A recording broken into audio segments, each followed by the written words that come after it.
आजी रेणुका और साइली को कहते हैं कि ये 24 घंटे तक ऐसे ही रहेगा और कोई किधर नहीं जाएगा। देवी की जो भी तैयारी है, जो भी काम है, वो तुम दोनों को साथ में मिलके करना है। और पहले जाओ, बाहर जाओ, आंगन साफ करो और रंगोली बनाओ। ये लोग सब बाहर आ जाते हैं रंगोली बनाने के लिए। वहाँ पर भी साइली और रेणुका की तू मैं चल रही होती है। रेणुका खींच रही होती है और साइली को दर्द हो रहा होता है। यहाँ पे सचिन कहता है, आजी ये देखना, जानबूझकर बाबा की बाई को ऐसे कर रही है, साइली को उसको तकलीफ दे रही है। आजी ये सब कुछ देख रही होती है। रंगोली बनाने के लिए साइली तैयार हो जाती है और रंगोली बना रही होती है, लेकिन फिर रेणुका वो भी अपनी रंगोली शुरू कर देती है। लेकिन उन दोनों की खींचातानी चल रही होती है क्योंकि दोनों रंगोली बना रहे हैं। साइली कहती है, मैं डिज़ाइन बनाती हूँ, आप कलर भरो। लेकिन ये रेणुका को मंजूर नहीं। साइली बोलेगी और रेणुका वैसे करेगी नहीं, लेकिन फिर आजी चिल्लाती है। इस वजह से फिर रेणुका वैसे करती है। साइली डिज़ाइन बनाती है और रेणुका उसमें कलर भर रही होती है। उतने में वहाँ पे आकाश और तेजस भी आ जाते हैं। तेजस हमेशा की तरह सीढ़ियाँ उतरते होते गिर रहा होता है और आकाश उसे पकड़ता है। वो लोग भी वहाँ पे आके खड़े होते हैं। फिर परेश भी आ जाता है और वो भी आके इन लोग की रंगोली देख रहा होता है। रेणुका जानबूझकर वो हाथ खींच रही होती है और साइली को दर्द हो रहा होता है। साइली, काकू काकू ऐसा मत कीजिए ना, दर्द हो रहा है मुझे। लेकिन वो वैसा ही करती है जैसा उसे चाहिए। ये देखने के बाद आजी जानबूझकर रेणुका को कहती है, रेणु देख, अगर तूने ऐसा कुछ किया, गलत किया और इसमें कुछ विघ्न आया तो तेरे लिए ही अच्छा नहीं होगा, इस घर के लिए अच्छा नहीं होगा और तेरा ये लाडला तेजस, उसके बच्चे और उसे तकलीफ होगी। तभी रेणुका चुप हो जाती है और यहाँ पे तेजस भी बोलता है, आई ऐसा मत कुछ कर जो मुझे तकलीफ देगी। आई आई और वो कहती है, हाँ मुझे पता है रे, तू चुप कर, जिसको तकलीफ होगी। ये बात सुनकर रेणुका थोड़ा तालमेल सही से करती है। रेणुका और साइली बराबर से काम करना शुरू कर देते हैं। उतने में रेणुका हाथ में गुलाल का रंग जिस थाली में होता है वो थाली उठाती है, लेकिन हवा आती है और वो रंग सारा उसके मुंह पे गिर जाता है और वो एकदम चिल्लाती है, ये मेरा मुंह खराब हो गया। और साइली एकदम से देखती है। वो साइली को पूछती है, मेरे मुंह और चेहरे पे रंग लगा है क्या? वो कहती है, हो काकू। वो कहती है, क्या मेरे चेहरा खराब हो गया? ये वो रोना चालू कर देती है, ऐसा कैसे हो गया? तभी वो पोंछ रही होती है, लेकिन वो साइली का हाथ खींच रहा होता है। तभी वो कहती है कि चल मैं धोके आती हूँ, और वो उठती है। तभी साइली का भी हाथ खींचती है और वो भी एकदम से उठ जाती है। मैं आकाश उनकी फ़ोटो निकालता है। आई की ऐसी हालत में, ऐसी शक्ल में फ़ोटो निकालता है। यहाँ पे रेणुका वॉशरूम में आती है और देखती है, ये क्या हो गया? छी, मेरी आँख में जा रहा है। वो साबु लगाती है, वो साबु उसकी आँख में जाता है। यहाँ पे साइली का हाथ वो खींच रही होती है। साइली कहती है, रुकिए काकू रुकिए। साइली उसके मुंह पे पानी डालती है, उसकी आंखों से वो साबुन निकालती है। यहाँ पे बाहर आने के बाद फिर भी रेणुका चिल्लाती है, मेरी आंख जल रही है, मेरी आंख जल रही है। उतने में सचिन तौलिया लेके आता। रेणुका अपनी आंख पोंछती है, लेकिन फिर भी कह रही होती है कि मेरी आंख जल रही है। तभी सचिन वो अपने बेटे का फ़र्ज़ अदा करता है। वो उसकी आंख में फूंक मारता है और यहाँ पे बैकग्राउंड में माँ बेटे का गाना शुरू हो जाता है। वो फूंक मार के उसकी जलन दूर कर रहा होता है और दरवाजे पे खड़े रह के परेश और अजय देख रहे होते हैं और एक दूसरे को देख के हंसते हैं। वो लोग वापस आ जाते हैं रंगोली बनाने के लिए, क्योंकि आजी चिल्लाती है, उसकी आवाज़ आती है, चलो चलो जल्दी काम खत्म करो, रंगोली बनाओ। और ये लोग तीनों जन बाहर आ जाते हैं और साइली और रेणुका रंगोली बनाना शुरू करती है। साइली कहती है, काकू मैं डिज़ाइन बनाती हूँ वो, और फिर आप रंग भरिए। वैसे ही साइली डिज़ाइन बनाती है और फिर रेणुका रंग भरती है। सचिन इन दोनों के साथ वहीं पे खड़ा होता है। पीछे से अजय और परेश आते हैं। परेश कहता है, ये कुत्ते की दुम टेढ़ी सो टेढ़ी ही रहेगी, कभी नहीं सुधरेगी। यहाँ पे अजय कहती है, नहीं ये तेरी बाई को पहले से ही ऐसी थी। उतने में सचिन भी वहाँ पे आ जाता है और कहता है, क्या बाबा तेरी बाई को, मेरी साइली को कितनी तकलीफ दे रही है। तभी यहाँ पे जोरू का गुलाम परेश कहता है, वो पहले ऐसी नहीं थी रेणु, ये पता नहीं उसको क्या हो गया, बाद में शादी के टाइम पे ऐसी नहीं थी। अजय कहती है, क्या बात कर रहा है तू, शादी के टाइम से ही ऐसी थी, तूने क्या देख के ऐसे शादी की? मेरी बाई को बहुत अच्छी है, ये लड़की बहुत अच्छी है करके। अरे काई की अच्छी है ये? अजय मस्त परेश को जवाब देती है उसकी बाइकों के लिए। वो उसकी बाइकों की तारीफ कर रहा होता है और अजय उसको बराबर से नीचे खींचती है। यहाँ पे सचिन कहता है, अजय ये क्या कर रही है? वो कहती है, नहीं अब मैं इसको बराबर करेगी, इसको भी पता होना चाहिए कि इसकी सास भी है। अजय परेश को कहती है, इसकी एक बहू तो वो रिया बेडरूम में तंगड़ी पसार के बैठी है, सो रही है, और दूसरी वो पर्स लेके मटक मटक के चली गई, और बेचारी मेरी साइली यहाँ पे काम कर रही है। अब मैं इसको बराबर करती हूँ और वो इसको बराबर करेगी, ज़मीन पे लाएगी। और वो तीनों जन यहाँ पे इनके पास आते हैं और इनकी रंगोली बन रही होती है, लगभग बन ही जाती है। वो लोग इनकी तारीफ़ करते हैं कि चलो तालमेल से रंगोली तो बन गई है। यहाँ पे अजी कहती है, अब ऐसे ही तुम्हें 24 घंटे तक तालमेल बनाए रखना है, वरना रेणु तुझे पता है ना, तुळजा भवानी आई का कोप होगा। वो कहती, हो सासूबाई हो।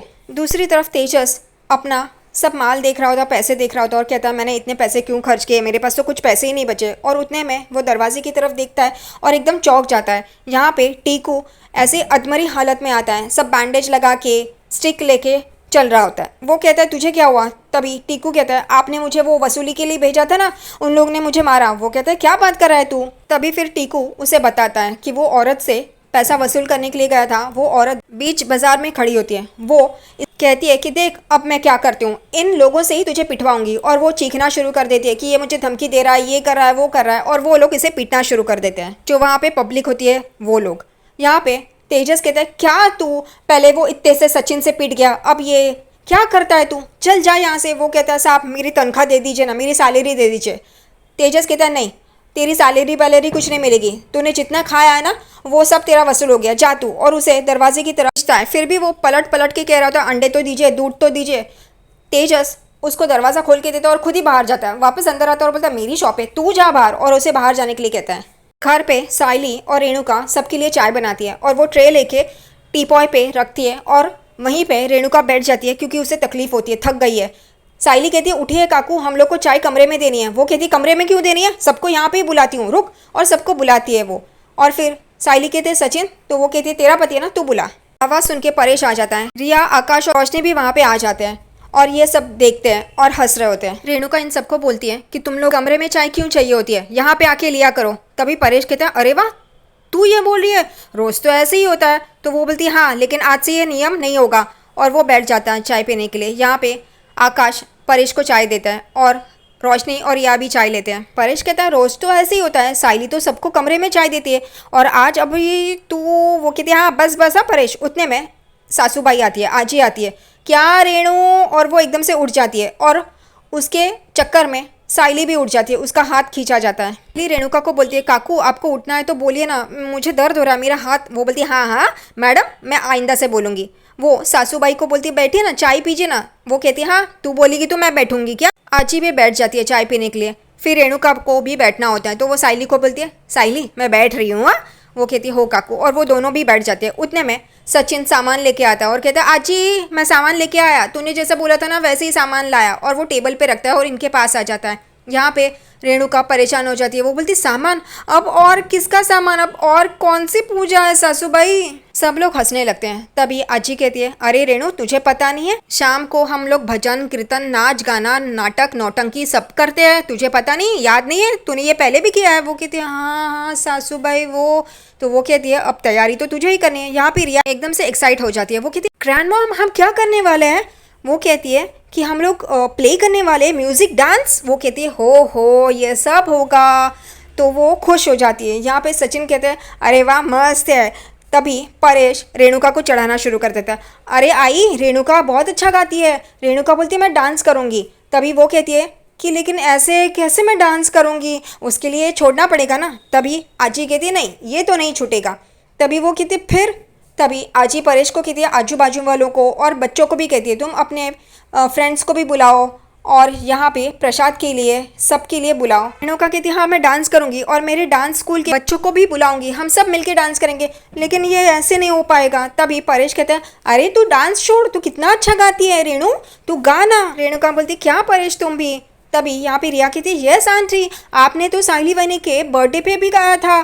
तभी वो कहती है हाँ ठीक है। तभी यहाँ पे सचिन भी चढ़ाना शुरू कर देता है हाँ कितना अच्छा साइली के लिए गाना गाया था उसने। तभी सचिन को रेणुका बोलती हाँ पता है, तेरी नौटंकी देखी थी, तूने जानबूझकर वो करवाया मुझसे। और सब लोग हंस रहे होते हैं। तभी यहाँ पे परेश कहता है अरे सबको छोड़, तू मस्त गाती है, तेरी आवाज़ तो कोकिला जैसी है। नहीं यहाँ पे मोहल्ले में गणपति होता है तभी इसको ही गाने के लिए बुलाते हैं। और रेणुका इतराती है। परेश जानबूझकर रेणुका को चढ़ा रहा होता है और बाकी सबको समझ में आता है, सब लोग मुस्कुरा रहे होते हैं। यहाँ पे रिया रोशनी को पूछती है रोशनी तुम क्या करने वाली हो। रोशनी बोलती है मुझे डांस और म्यूज़िक नहीं आता, गाना नहीं आता। तभी यहाँ पे सचिन कहता है कि ये तो कार्बन कॉपी है ये बाबा की बाइकों की, उसको सिर्फ नौटंकी करना आता है। और सब लोग सचिन को देखते हैं। फिर यहाँ पे परेश रेणुका को चढ़ाता है। रेणुका कहती है ठीक है अब तुम कह रहे हो तो मैं गाऊंगी हाँ। और फिर रेणुका कहती चल साइली हमें तैयारी भी तो करनी है। उसको खींचती है। साइली इस तरफ से जाती है, रेणुका उस तरफ से। आखिरकार वो कहती है चल तू जहाँ से चलती है चल वहाँ से ही चल। वो जाने के बाद सचिन बाबा के पास आता है और कहता है बाबा तूने ये जानबूझकर किया ना, पता है मुझे। वो बोलता है शाम को पता चलेगा और ये गाएगी। और वहाँ पे कौवा काव काव कर रहा होता है। वो बोलता है मर गए, अब हो गया कल्याण। यहाँ पे साइली और रेणुका किचन में आते हैं क्योंकि रेणुका को गाना होता है शाम को, और वो मुलठे की चाय बनाने के लिए किचन में आती है उसकी आवाज़ साफ़ करने के लिए। यहाँ पे वो कहती है साइली कि आप लेफ्ट हैंड से कैसे करेंगे, आप मुझे बताइए, मैं वैसे करती हूँ। आखिरकार दोनों मिलके वो चाय बनाती है और रेणुका उसको अपनी शाम के गाने के लिए आवाज़ साफ़ करनी होती है। यहाँ पे आकाश और रिया कमरे में बैठे होते हैं। रिया कहती है ओ गॉड, अब शाम की तैयारी भी तो करनी है, हमें डिसाइड करना है क्या करना है क्या नहीं। यहाँ पे आकाश कहता है थैंक यू रिया। वो कहती है किस लिए? तभी आकाश कहता है तुमने वो हेडफोन्स की बात ज़्यादा खींचे नहीं। रिया आकाश को बोलती है तुम्हें तो स्टैंड लेना आता ही नहीं है। वो कहता है ऐसी बात नहीं है, लेकिन एक बाउंड्री सेट करनी चाहिए ना। उतने में आकाश का फ़ोन बजता है और वो नीतू का होता है। अब रिया उसको देखने लगती है और वो रिया को देखता है आकाश। वो कहती है उठाओ उठाओ, बाउंड्री सेट करो, और वो स्पीकर पे डालता है। यहाँ पे नीतू कहती है मुझे ना वेन्यू के लिए बहुत अच्छा आइडिया आया है। तभी आकाश कहता है नीतू मैम, ओ सॉरी नीतू, वो आज मैंने कहा था ना आज जी ने वो देवी की पूजा रखी है तो मैं आज नहीं आ पाऊँगा। वो कहती है ओ आई एम सॉरी, मैं भूल गई, हम कल बात करते हैं। आकाश फ़ोन रखता है और रिया के पास आता है। फिर वो कहता है देखा? वो कहती है हाँ हाँ देखा। तभी आकाश कहता है चलो आजी वरना यहाँ पे आ जाएगी, आजी बुला रही है, हम आजी के पास चलते हैं। और वो कहती है हाँ हाँ चलो चलो। रेणुका अपनी मुलठी वाली चाय पीने के लिए बैठती है और साइली अपनी फूल माला बना रही होती है और वो दोनों का हाथ खींचातानी में एक दूसरे को खींच रहे होते हैं। वो कहती है मैं पी नहीं पा रही हूँ, तू जानबूझकर करिए ना। साइली कहती है मैं जानबूझकर क्यों करूँगी, मैं माला बना रही हूँ। और उन दोनों का तू मैं चल रहा होता है। रेणुका कहती है ये कितनी फीकी चाय है, इसमें क्या मिलाया है तूने, मेरी गले में खराश हो रही है। वो कहती है काकू आप मुझ पर हर बार इल्ज़ाम क्यों लगाती है, आपने जो कहा वही किया था ना। वो कहती है चल मैं बनाऊंगी अब चाय, मुझे शाम को सही से आवाज़ करनी है, चल उठ। और वो उसे खींचती है। तेजस अपने शोरूम में बैठ के कुछ पैसे हाथ में होते हैं वो गिन रहा होता है, देख रहा होता है। उतने में वहाँ पे उसका स्टाफ बात कर रहा होता है, इसलिए वो उनको बुलाता है और देखता है तो सामने से कुछ लोग आ रहे हैं। वो उनको कहता है कि तुम लोग बात क्या कर रहे हो, देखो कस्टमर्स आ रहे हैं, उनको एंटरटेन करो। फीमेल स्टाफ कहती है हम लोग बात नहीं कर रहे हैं, हम लोग तो हमेशा कस्टमर्स को अच्छी तरह से समझाते हैं। तभी तेजस कहता है अगर ऐसे करते हैं तो ये कंपनी लॉस में नहीं जाती। और वो लोग अंदर आ जाते हैं। उसके पीछे टीकू भी होता है। ये देख के तेजस एकदम हैरान हो जाता है, ये टीकू। वो उनके पास आता है और कहते हैं क्या है, आप लोग कौन है? तभी वो लोग कहते हैं हम टीकू के रिश्तेदार हैं। वो कहते हैं क्या?